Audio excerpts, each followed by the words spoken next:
Mesdames et messieurs, bonjour et bienvenue au 13h de ce dimanche 29 mai. Voici pour vous les titres.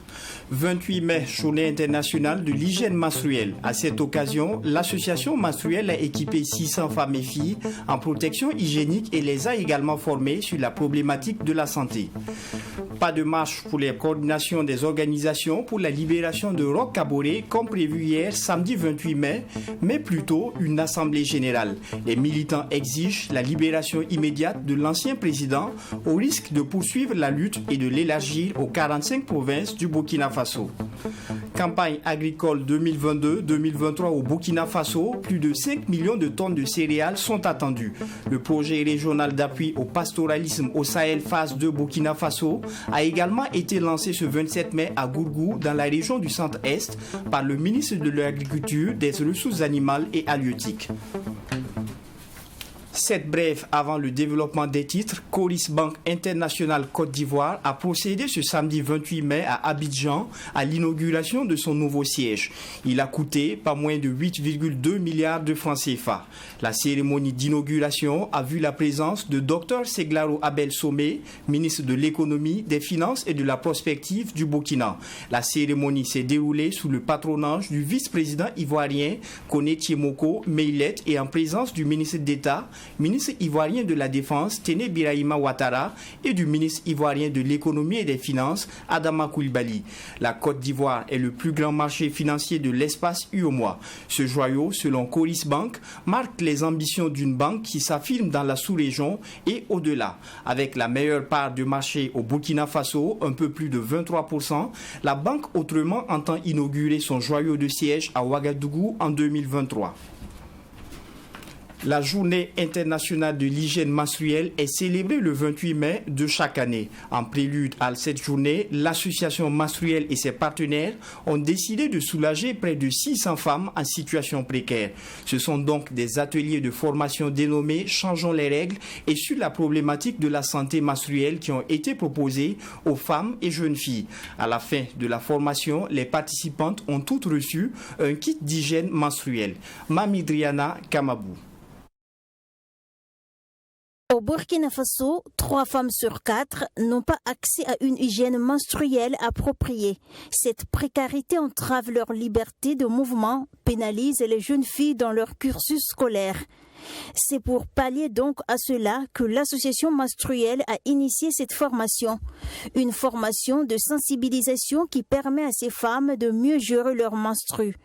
Toutes mères de famille, elles ont appris une nouvelle méthode qui leur permette non seulement de mieux se protéger, mais aussi de protéger l'environnement dans lequel elles vivent. Pour les périodes des menstrues des femmes, en vue d'éviter l'utilisation du coton, qu'on utilise généralement lorsqu'on est en période de règles.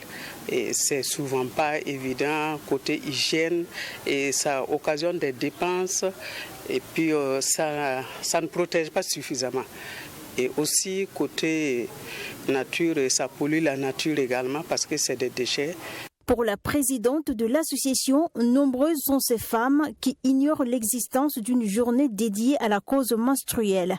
Au regard de cette situation, l'association menstruelle et ses partenaires se sont mobilisés durant le mois de mai à travers des rencontres et des échanges afin de sensibiliser les femmes en situation de précarité sur la problématique menstruelle. 3 ateliers de formation par semaine depuis le début de mai. Voilà. Donc, et les sensibilisations, c'est des groupes de 40 femmes.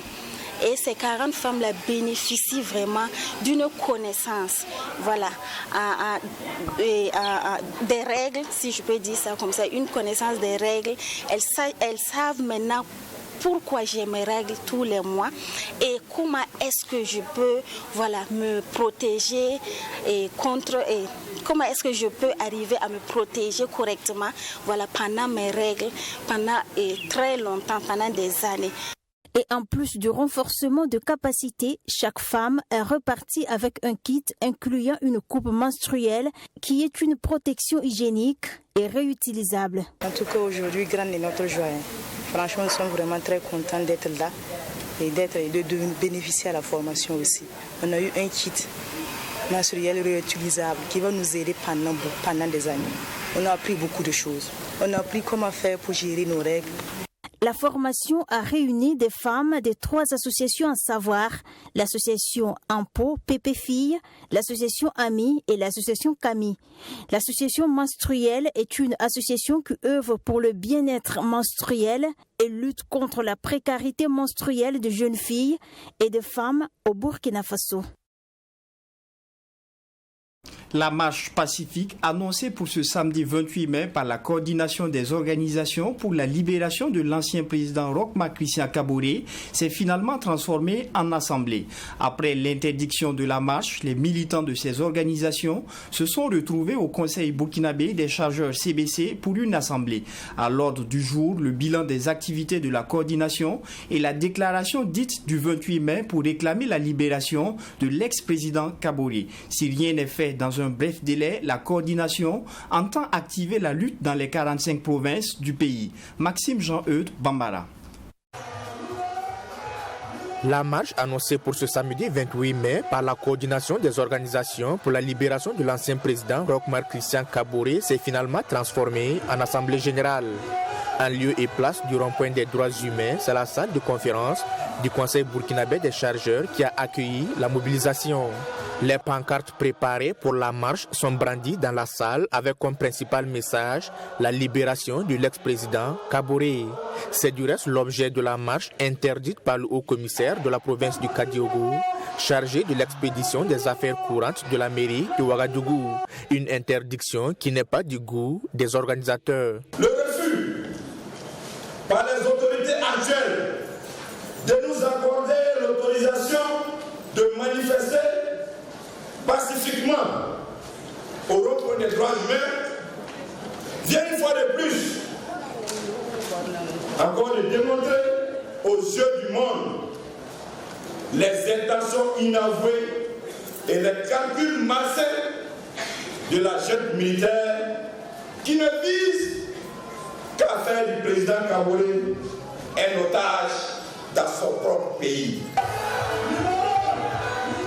À l'ordre du jour de cette assemblée générale aux allures des mouvements d'humeur, le bilan des actions menées par la coordination depuis sa création et la livraison à la presse de la déclaration dite du 28 mai. Déclaration dans laquelle la coordination interpelle, sinon met en garde les autorités au pouvoir. Si, dans un bref délai, cela n'est pas pris en compte par la junte au pouvoir, la lutte pacifique et citoyenne s'étendra dans toutes les 45 provinces de notre pays.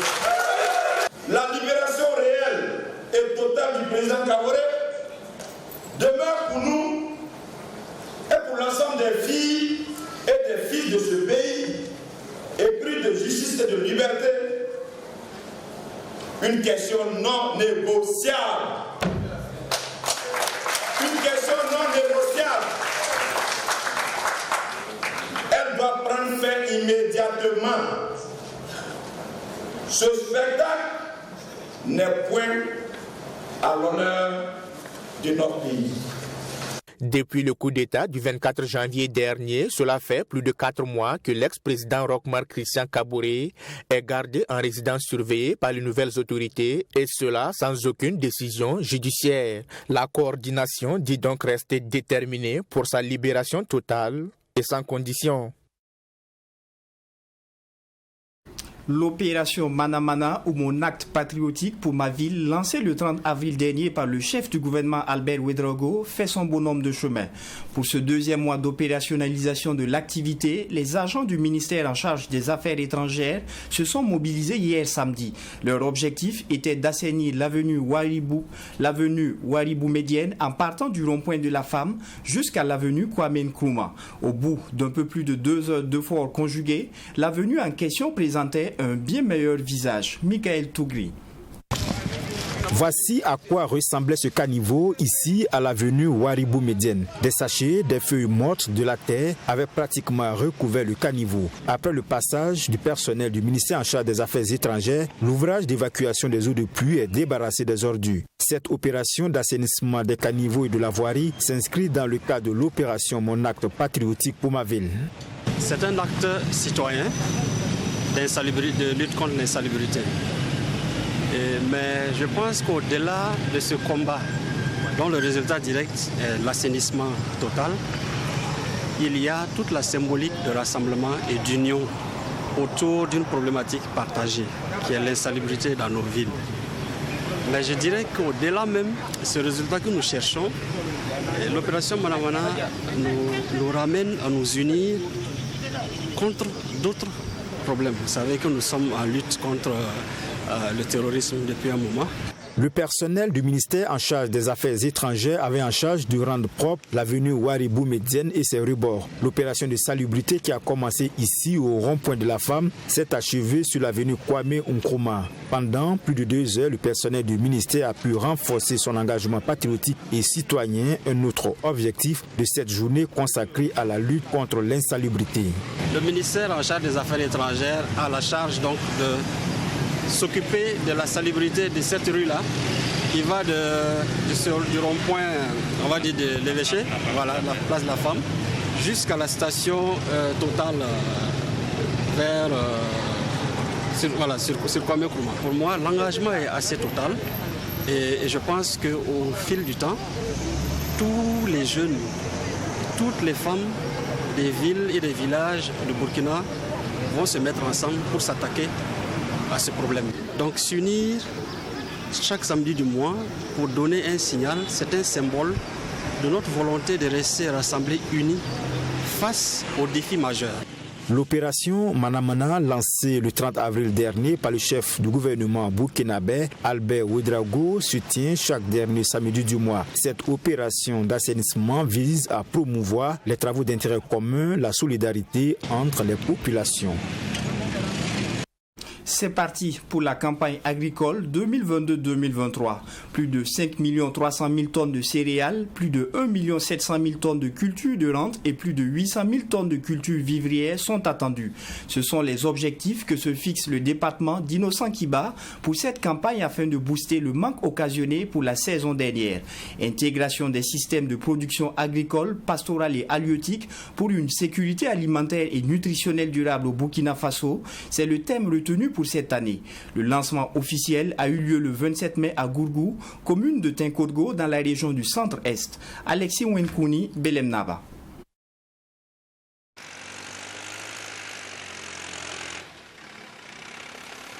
Le vrombissement de ce tracteur ici à Gourgou dans la commune de Tinkodgo marque le lancement officiel de la campagne agricole saison humide 2022. Et pour cette campagne agricole, l'engagement et la détermination de tous les acteurs est souhaité et les objectifs sont ainsi déclinés. Pour la campagne agricole 2022-2023 qui s'annonce, l'engagement et la détermination de tous les acteurs du monde rural sont nécessaires pour l'atteinte des objectifs de production agricole, déclinés ainsi qui suit. 5 398 000 tonnes de céréales, 1 798 000 tonnes de culture de rente, 897 000 tonnes d'autres cultures vivrières.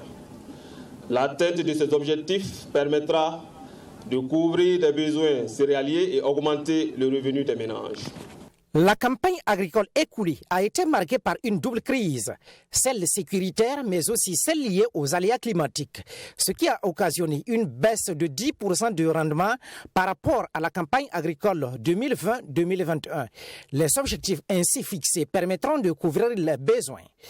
Le projet régional d'appui au pastoralisme au Sahel phase 2 est également lancé. Cette fois, c'est avec une enveloppe de 26,4 milliards de francs CFA financée par le fonds IDA pour 25 milliards et une contrepartie nationale de 1,4 milliard. Les résultats probants qui ont été donc obtenus à travers cette première phase ont ont motivé en fait les bailleurs de fonds, le Burkina Faso donc à formuler une deuxième phase, ce qui a permis effectivement donc le lancement aujourd'hui de cette deuxième phase qui va innover par rapport à la première en termes donc d'activité, parce que la première phase parlait seulement donc de santé animale, mais on a ajouté la notion donc de contrôle du médicament vétérinaire qui est un fléau lié un peu donc à un peu ce qu'on appelle les médicaments de rue. Ça touche aussi les animaux, donc on veut un peu donc assainir ce milieu. Également la question donc de l'inclusion des jeunes et des femmes en termes donc d'activités socio-économiques, développement d'AGR et autres. Et on a enfin donc la question donc de la production fourragère qui vient s'ajouter comme activité sur les premières activités qui existaient.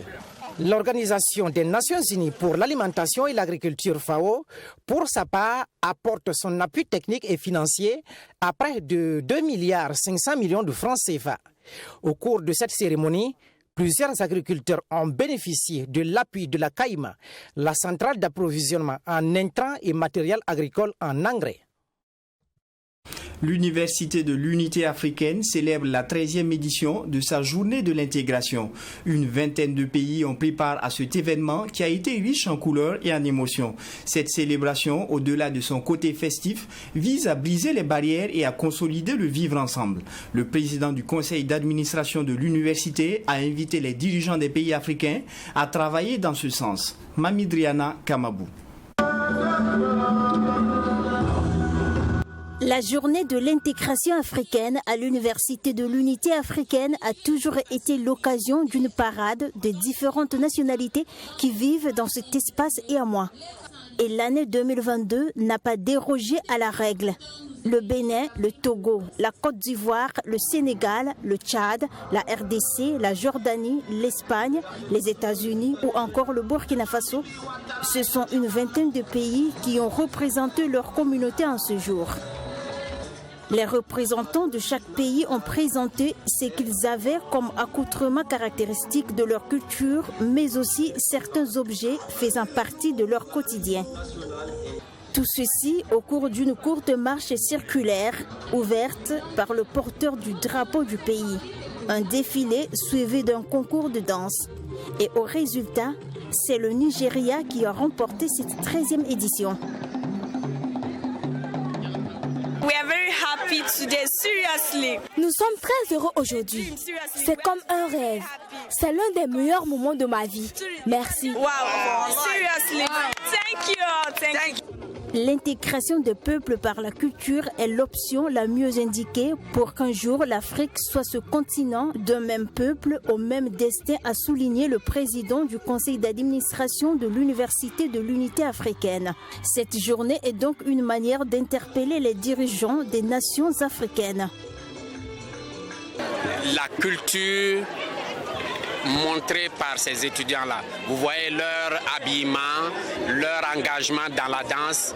Donc c'est une invite aux dirigeants actuels des Africains, des dirigeants de l'Afrique à s'unir, à se donner la main pour développer notre continent qui en a fortement besoin. L'initiative de la célébration de la journée de l'intégration africaine à l'Université de l'Unité africaine permet de briser les barrières et de consolider le vivre ensemble malgré les différences de coutumes, de langue, de tradition et de culture. C'est le thème qui m'interpelle en fait, au-delà de me sentir concernée parce que je suis de l'école du sud de la maison, c'est le thème de la cohésion sociale de l'unité africaine. Je pense qu'aujourd'hui c'est un thème qui est fondamental, qui doit interpeller tout le monde, à nous unir, à nous donner la main et à apprendre à vivre ensemble. La journée de l'intégration africaine à l'Université de l'Unité africaine, c'est aussi le volet exposition. Des différentes recettes culinaires ont été présentées à l'occasion. La communauté universelle des assemblées spirituelles des soufis a organisé le 27 mai la nuit du Maouloud. C'est un événement qui marque la célébration de la naissance du prophète Mohammed. La communauté s'est recueillie autour du thème « La religion comme solution à l'extrémisme violent ». À l'occasion de ce rassemblement, le cheikh Soufi Mouaz a rappelé les guides religieux à contribuer à l'instauration de la paix au Burkina Faso. Abdoul Rahim Yeye.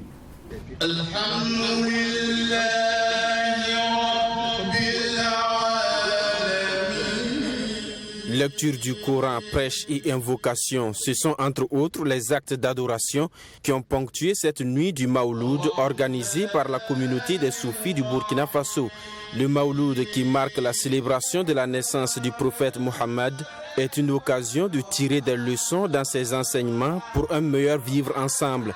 Pour le cheikh Mouaz Ouedraogo, guide spirituel de la communauté des soufis, le prophète de l'islam a toujours prôné l'amour du prochain, la tolérance et la paix. Alhamdulillah, à travers la religion, c'est prêcher contre la haine, c'est prêcher contre la radicalisation, c'est prêcher contre la discrimination, c'est sensibiliser sur l'amour du prochain, sur l'acceptation du prochain, sur la tolérance, religieuse, quelle que soit l'idéologie de la personne, quelle que soit sa religion. Le cheikh Mouaz estime que les leaders religieux doivent jouer un rôle important dans la lutte contre le terrorisme au Burkina Faso. En plus donc des actions militaires, il prône la sensibilisation pour mettre fin à la radicalisation et à l'extrémisme violent. Quand un pasteur s'adresse à un protestant, il lui parle. C'est comme si c'est Jésus même qui lui a parlé. Si un prêtre s'adresse à un catholique, il lui parle. On dirait que c'est Jésus même qui lui a parlé. Si un cheikh s'adresse à ses disciples, il les parle. C'est comme si c'est Mohammed même qui les ont parlé. Ils respectent leurs paroles. Donc, s'ils sont ses disciples, les disciples de ceux-ci, et que ceux-ci doivent se retourner envers eux, les appeler à la tolérance, au pardon, à l'acceptation de l'autre, à la tolérance, je suis sûr que nous allons atteindre à la paix et Dieu va nous aider, parce que si on laisse tout avec les forces de défense, c'est vrai, ils font de tout leur pouvoir matin, midi, soir pour nous défendre, mais une seule partie de la population ne peut pas faire la paix.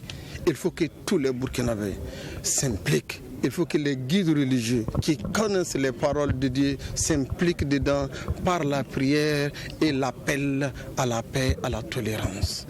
À l'occasion donc de ce Maouloud, des invocations ont été apportées à la célébration pour que la paix revienne au Burkina Faso. Les fidèles musulmans ont été appelés à prier sur le prophète et à suivre son exemple de vie pour construire un monde paisible et bénéficier de la miséricorde de Dieu ici-bas et à l'au-delà. L'artiste musicien burkinabé Sanabob présente son 8e album. Yiki, c'est le nom de ce dernier né de l'artiste qui propose 14 titres avec tout autant de thèmes abordés tels que la loyauté, le vivre ensemble, le patriotisme et la parenté à plaisanterie. La dédicace de l'album a eu lieu le vendredi 27 mai 2022 à Ouagadougou. Salimatou Zongo et Mamidriana Kamabou vous en parlent.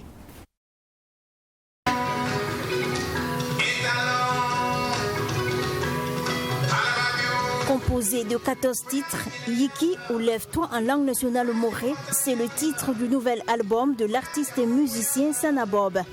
L'artiste, à travers cette nouvelle production artistique, veut s'inscrire dans la continuité, celle de conscientiser les masses populaires pour un changement de comportement qualitatif. Il aborde sans tabou les sujets d'actualité qui minent le monde et le Burkina Faso. L'album Yiki est aussi une invite à la promotion de la cohésion sociale. La royauté, le patriotisme, la parenté à plaisanterie sont également les thèmes abordés dans cette nouvelle œuvre discographique.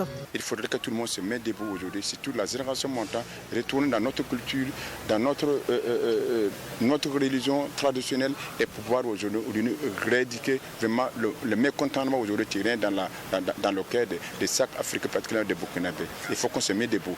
Parce que ton voisin, c'est ton sauveur. Le Burkina Faso a besoin de le morceau engagé. Ils ont besoin des engagements, nous, des acteurs aujourd'hui, pour pouvoir dire ce qu'ils ne voient pas. C'est mon pays. Bon, l'Europe m'attend, c'est vrai, mais pour le moment, il y a des problèmes au Burkina Faso. Je dois régler ça. La dédicace de ce 8e album marque le début d'un partenariat entre l'artiste et Canal Plus Burkina qui s'engage à l'accompagner pour une meilleure communication de ses activités. On a choisi d'accompagner Sana Bob parce que c'est un artiste qui a beaucoup de talent. Et depuis des années, il a démontré sa capacité à faire de la musique un chef-d'œuvre. Donc, et c'est un grand acteur de la culture du Burkina. Et c'est pourquoi nous, Canal+, on n'a pas hésité une seconde à l'accompagner sur le lancement de son nouvel album. Et ça ne se limite pas à là. Il y a plein d'autres choses, plein d'autres surprises qu'on attend, qu'on réserve à Sana Bob.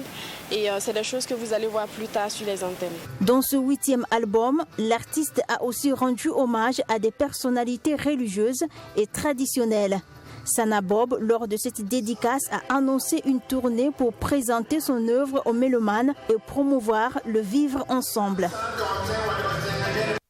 2 jeunes dames burkinabées ont été distinguées au Mali en marge du forum de Bamako. Il s'agit de Madeleine Delma et Alice Ouedraogo, toutes 2 étudiantes en agroéconomie à l'Institut Polytechnique de Jalom à Ouagadougou. Elles ont été invitées au forum de Bamako pour recevoir leur prix d'excellence pour leur initiative entrepreneuriale dans le domaine de l'agrobusiness. Étudiantes, ces 2 jeunes dames font du maraîchage et autocommerce pour être indépendantes. Un exemple qui a été salué par toute la salle sous l'égide du Premier ministre de la transition malienne, Choguel Maïga. Retrouvons le reportage de notre correspondant au Mali, Bouré Massoulo. Madeleine et Alice sont spécialement venues du Burkina Faso pour recevoir leur prix d'excellence du Forum de Bamako. Un prix d'excellence acquis grâce à leurs efforts pour l'essor de l'agrobusiness au Burkina. Malgré leur jeune âge et leur statut d'étudiante, ces 2 jeunes dames sont des redoutables entrepreneurs en herbe. Nous sommes allés au barrage numéro 2 de Tanguin et demander en tout cas un peu d'espace pour une petite exploitation. Ça c'est l'an passé.